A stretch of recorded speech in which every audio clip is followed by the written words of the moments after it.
Good morning.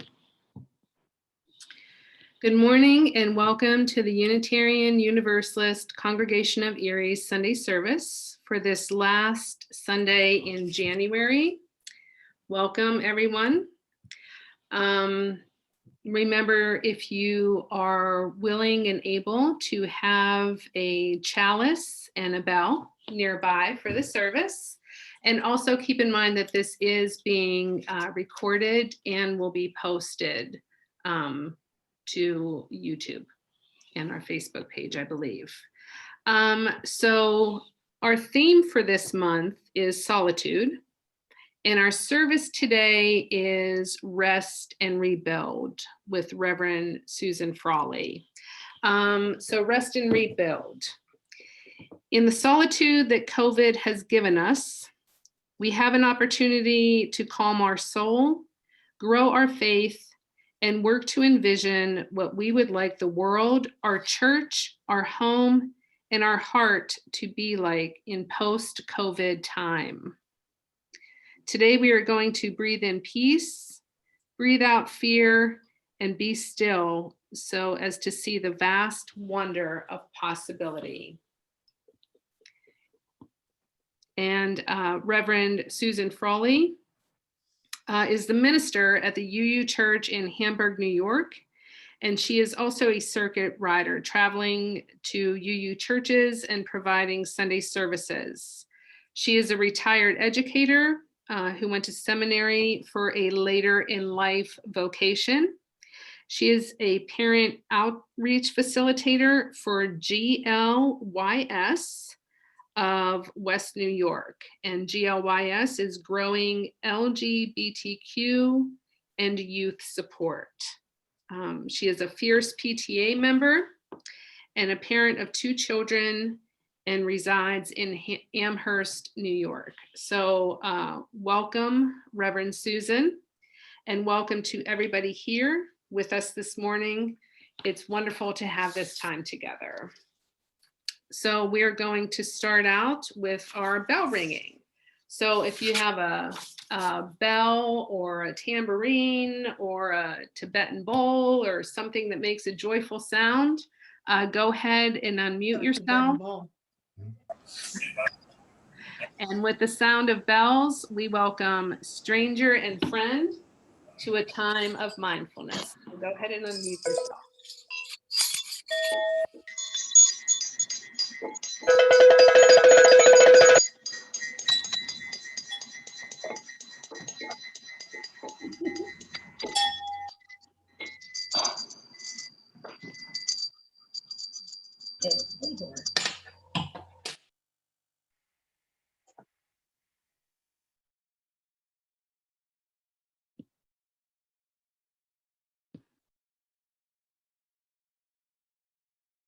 Howard Krack with our welcome song. Howard?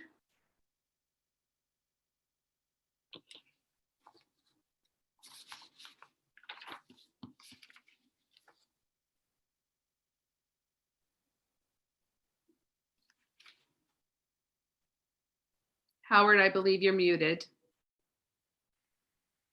Whoever you are, we welcome you. Wherever you come from, we welcome you. Whomever you love, we welcome you. Whoever you are, we welcome you. Wherever you come from, we welcome you. Whomever you love, we welcome you. Whomever you love, we welcome you. Whomever you love, we welcome you.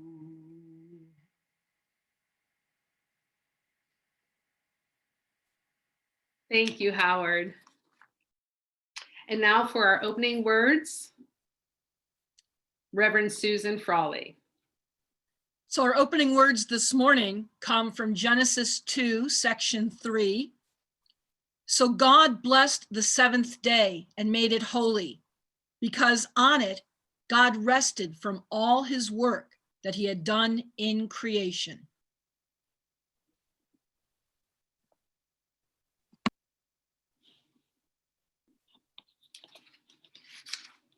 And Jackson will have our prelude for us this morning.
Thank you, Jackson.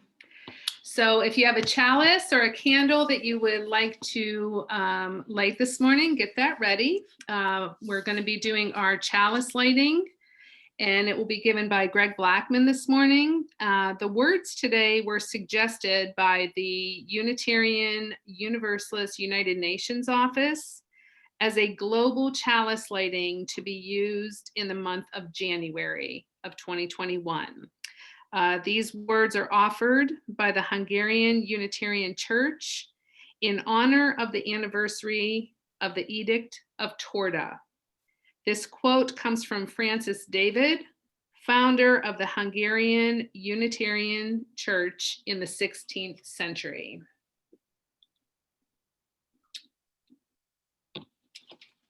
Okay, Greg. Faith is the gift of God. The true signs of faith are an inner purity and love, and an honest life and good deeds. Love is the ultimate interpretation and completion of the law. According to Jesus, love is plenitude of the law. Love is a royal commandment. Love is the true freedom, which does not bear the bondage of fear. Love is the creative spirit of the world, the highest treasure of mankind.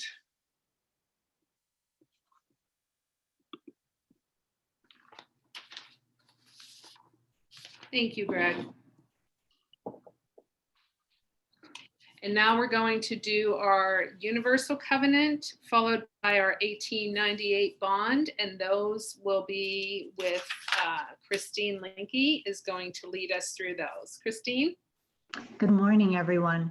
Just to remind you for our new last line for the Universal Covenant, we care for the earth, is the hand motion for the earth, and we care for each other is you put your fingertips close to the edge of your Zoom screen so it looks like we're almost touching each other. We are Unitarian Universalists, a people of open minds, loving hearts, and welcoming hands. We care for the earth and for each other. And now for the universal bond. I don't see it on my screen. Thank you, Clyde, because I don't know it by heart. Okay, here we go. We unite ourselves together for the study and practice of morality and religion, as interpreted by the growing thought and noblest lives of humanity, believing that we may thereby prove helpful one to another and promote the cause of truth, righteousness, and love in the world.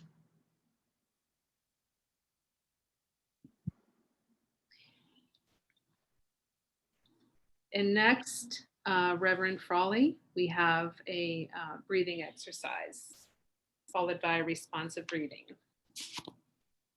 So this morning, I'm actually using one of the hymns from the Teal hymn book, 1009, and I'm going to use that as a way to bring us into a place of just doing some meditation on breathing.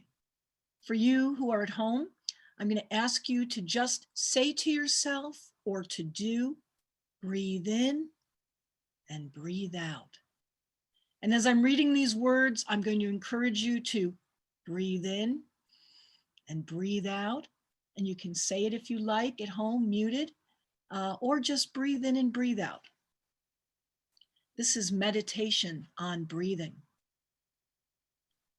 When I breathe in, I'll breathe in peace. When I breathe in and I breathe in peace. I breathe in and I breathe out. When I breathe out, I'll breathe out love.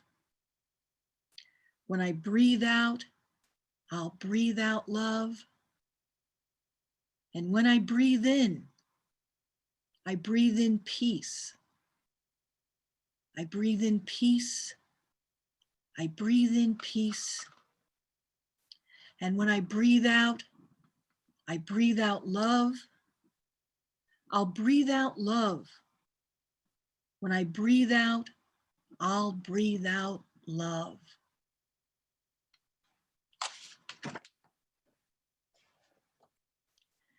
And so as we continue in breathing in and breathing out, hopefully filling ourselves with love, I would like you to join with me.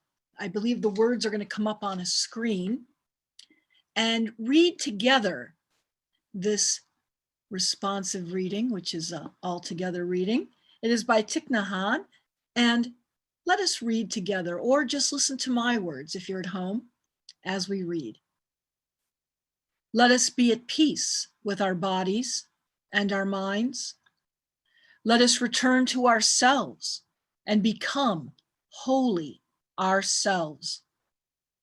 Let us be aware of the source of being, common to us all and to all living things, evoking the presence of the great compassion.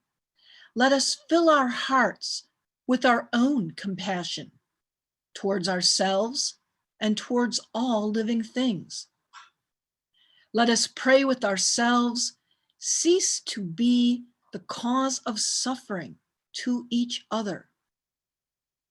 With humility, with awareness of the existence of life and of the sufferings that are going on around us, let us practice the establishment of peace in our hearts and on earth. Amen.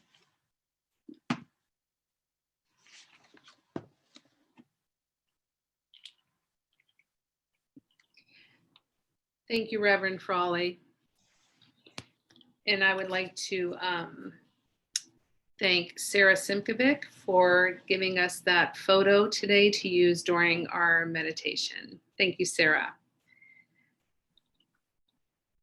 So now it's time for our offertory. It's going to come up on the screen. We have an address there to send your pledges to, and there is a way to do it online. And if you are willing and able, because we are not in the sanctuary and missing our offering during these times, to put a little bit more in there if you are able. So there's the address, there's the online, how you can donate online. And while you're observing that, Jackson's going to play a piece for us. Jackson.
Thank you, Jackson.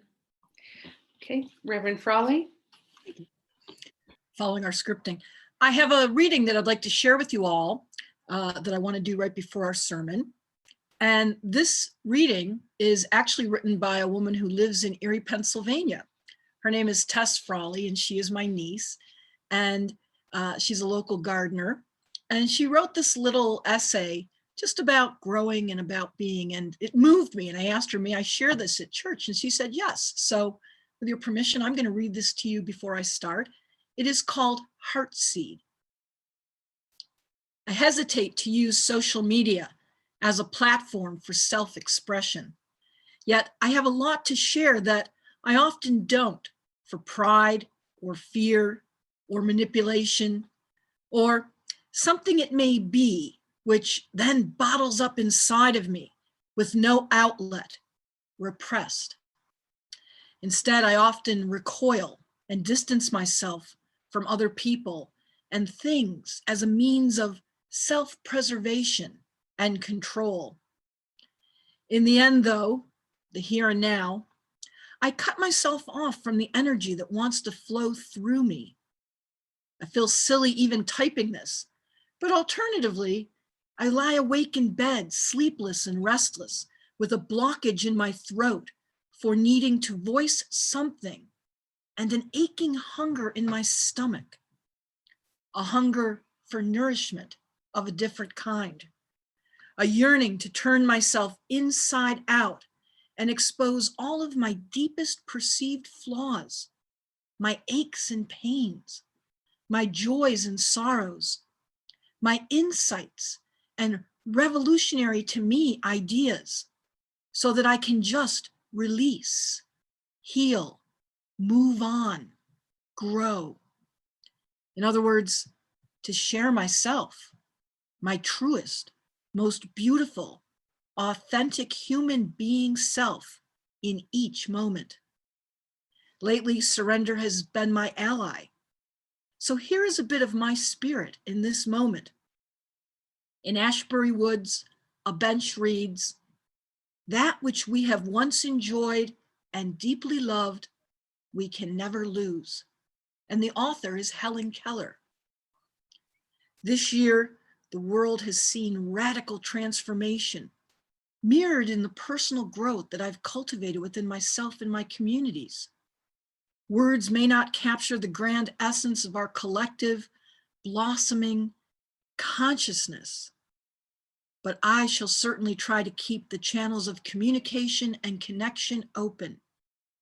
Aware of my shortcomings, I am continually humbled by the human experience and all of the beautiful and miraculous beings that I encounter. Here's to the times and the opportunities to embrace the shifts and the changes that will naturally come to pass, and to feel all of the unbound love that keeps this magical, mysterious universe a-turning. Keep on shining what's in your heart seed. And these are the words of Tess Frawley from Erie, Pennsylvania. And so now I will move us to our sermon for today.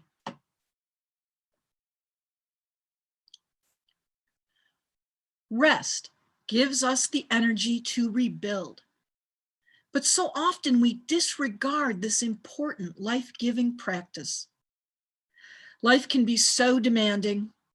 You have to make time to rest for your spirit, your soul, and your body. In a world full of busyness, noise, deadlines, and demands, it's easy to become distracted from our true selves and from our soul's purpose. The COVID-19 pandemic has forced all of us to pause and give consideration to how we live each day. Schedules that were predictable have to be rebuilt to accommodate our current situation. And relationships take on greater importance, especially for those living alone. Reflect on the many friendships that have been long neglected and how this time has spurred many of us to reconnect. Now is also the opportune time for us to reconnect with ourselves and our faith. In fact, it is virtually impossible to live out our faith without time, space, and silence. In this time, we experience who we are, our thoughts, desires, motivations, guilt, as well as our blessings. It is also during this time that we grow in our understanding of how our solitude feeds our ability to rest and rebuild, and also works against that growth and health when it is not fed with healthy energy.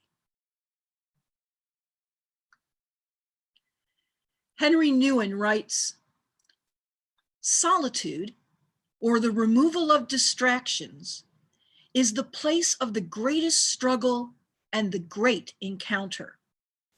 It's the struggle against the compulsions of the false self, who we perceive we are supposed to be to the world around us, and the encounter with the new self, when we endeavor to slow down, to seek our quiet minds and remove distractions. Unsurrendered compulsions within our soul can keep us from perceiving the greater love of the universe." I've also discovered that times of seeking internal quietness or solitude can expose restlessness within my soul. However, the opposite side of the coin is to stay distracted by anxious thoughts and to accept it as a regular part of our existence, and then to rarely take the time to stop and listen to that still, small voice. However, the opposite side of the coin is to stay distracted by those anxious thoughts and to accept it as a regular part of our existence, and then to not take the time to, sorry, I'm reading it from my computer and it one might ask, Is there a solution to this dilemma? Yes. I believe it takes not only faith, but patience to be still and wait for the spirit of life to speak to our hearts, the center of our being. Why has solitude got such a bad reputation? Solitude is different than loneliness, but we've started to interchange those two words, that they start to feel like just one experience. Loneliness is a very specific state of being. It is a feeling of isolation, of a social isolation. There is a sense of overwhelming gravity, of sadness, of not being seen or heard.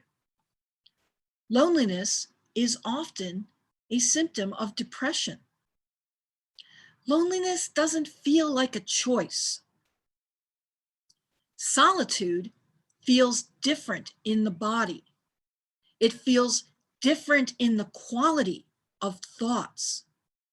Solitude is a purposeful moment or moments of being with yourself. Solitude is an intentional aloneness. It is a choice to come back to the self by removing the outside stimuli of other people's thoughts or ideas, feelings towards you or your actions. Our perception determines our reality. So if we equate solitude with loneliness, we miss out on the gifts that solitude has to offer us. Kristen Calabera writes in her blog, Finding Your Flow, why is solitude so important? Can you stand up on your own 2 feet and hold yourself there? When we very necessarily give ourselves moments of solitude, we have the opportunity to rebuild, recharge, and reset. As a social species, it is only natural that we imitate and take on the ideas and behavioral patterns of the people we spend time with. Think of it like this. Babies learn most of their behavioral patterns by the people that they spend, by mimicking. That idea of mimicking or taking on the qualities of the people that they see or experience, that does not disappear as we age.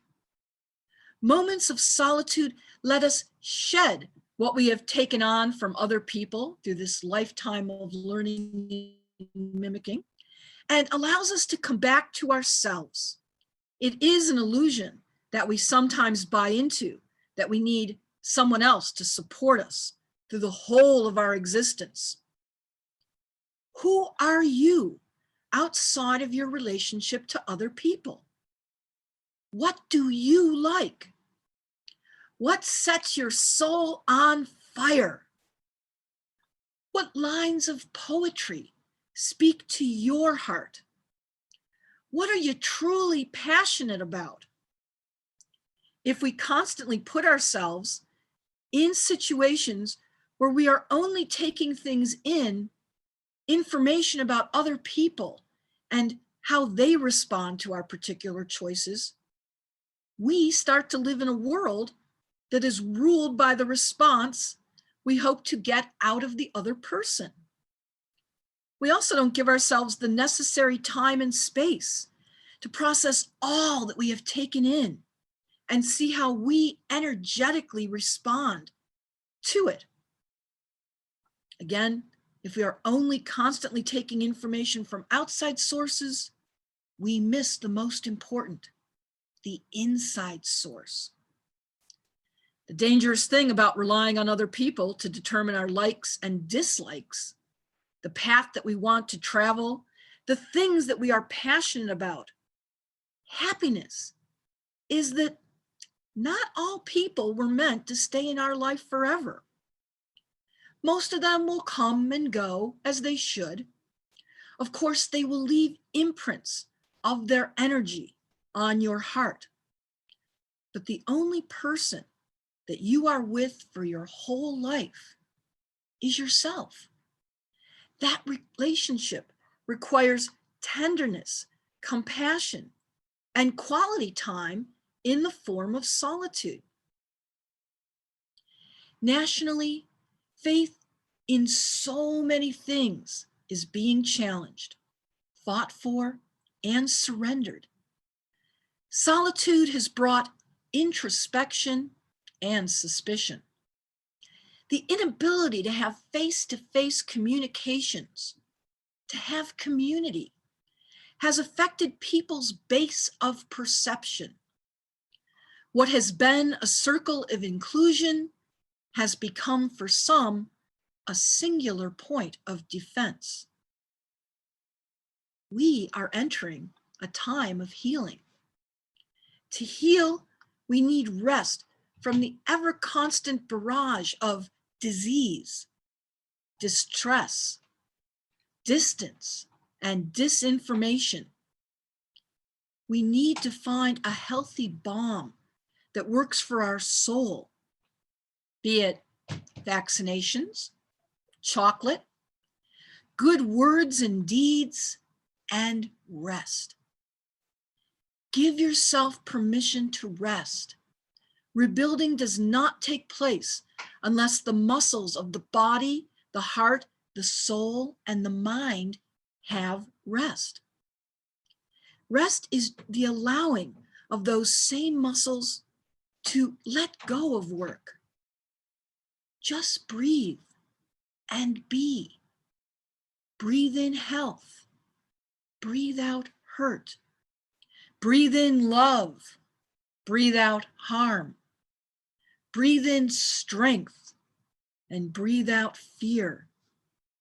The time of solitude, this time of solitude, which will end as all cycles of life end, it can have many different outcomes. You can choose how you emerge from this time. The universe is rooting for you. Your faith is there to walk with you. Love is on your side. Embrace the opportunity to give solitude a chance to heal the world, to heal you. Rest and rebuild. There will be work to do when the next cycle develops. Let your heart seed root and watch it grow. Amen and a women.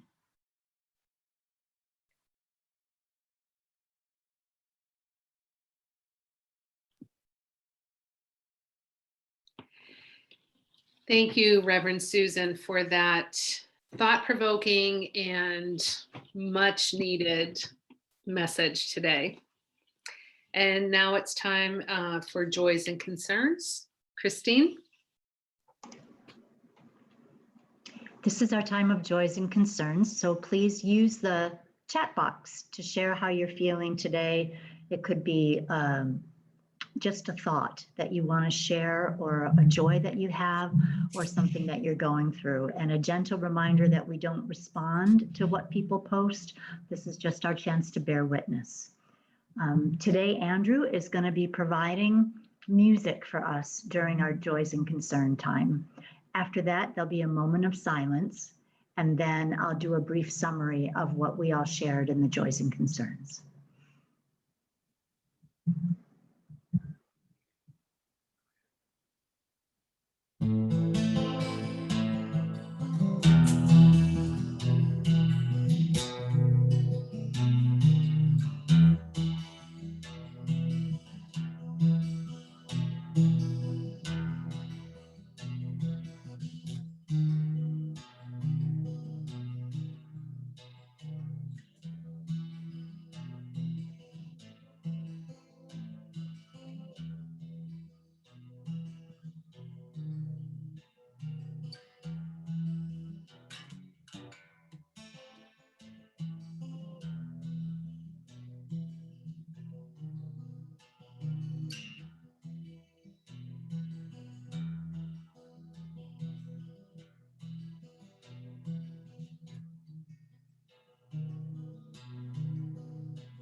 So in the chat box today, there is gratitude for Reverend Susan and the wonderful sermon that she shared.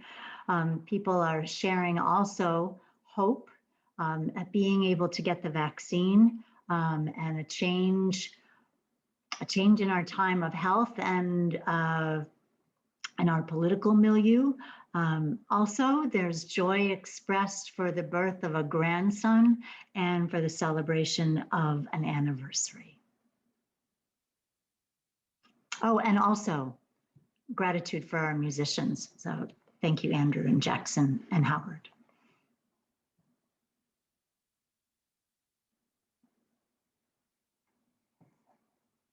So now we have come to our closing words, followed by the extinguishing of the chalices, and then our postlude. Our closing words today are with Reverend Susan.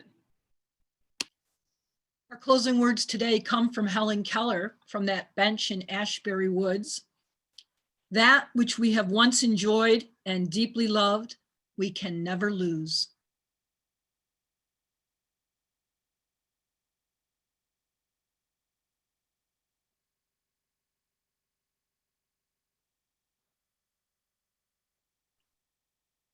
Now it's time to extinguish the chalice. Greg? We extinguish this flame, but not the light of truth, the warmth of community, or the fire of commitment. We carry these in our hearts until we are together again.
Thank you, Jackson. Christine, are there any announcements? You can go ahead and unmute yourself.